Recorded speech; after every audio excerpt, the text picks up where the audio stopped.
جو آخری آیت میں آپ سے شیئر کرنا چاہتا ہوں وہ ہے عذراً او نذرا. ٹھیک ہے، عذراً او نذراً.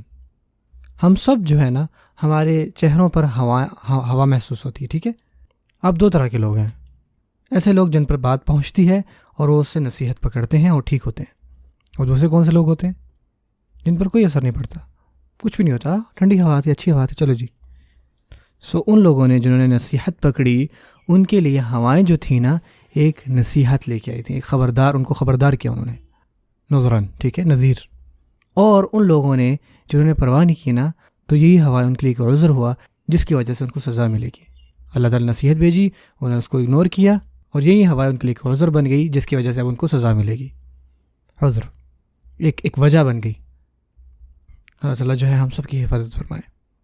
اور اب ان تمام قسموں کے بعد، یہ ساری قسمیں تھیں، یہ ساری کی ساری ایک بات شروع کر رہی ہیں. ابھی اصل بات آئے گی آگے. ٹھیک ہے نا، یہ قسم ہے. اب اس کا جواب القسم کیا ہے؟ انما توعدون لواقع، کہ کوئی شک نہیں جو بھی چیزیں تم سے وعدہ کی گئی ہیں ان میں کوئی شک نہیں کہ وہ سب کے سب ہو کے رہیں گی. جتنی بھی چیزوں کا وعدہ کیا گیا تم سے وہ سب ہوں گی. جیسے کہ یہ ہوائیں جو ہیں اللہ تعالیٰ کی رحمت لاتی تھیں یا اللہ تعالیٰ کا عذاب، تو تم بھی اسی طرح اللہ تعالیٰ کے سامنے کھڑے ہوگے، یا تو اللہ تعالیٰ کی رحمت لے رہے ہوگے یا اللہ تعالیٰ کا عذاب. یہ سب کا سب ہوگا. جو قسمیں ہیں نا قرآن مجید میں، وہ اپنے آپ میں ہی بہت زیادہ ایک قسم کا ماسٹر پیس ہیں. ان میں سے ہر ایک قسم، وہ صورتیں جو قسم سے شروع ہوتی ہیں نا، وہ خاص توجہ مانگتی ہیں، اور ہر جو صورت ہے وہ مختلف ہے. یہ اللہ کا کلام.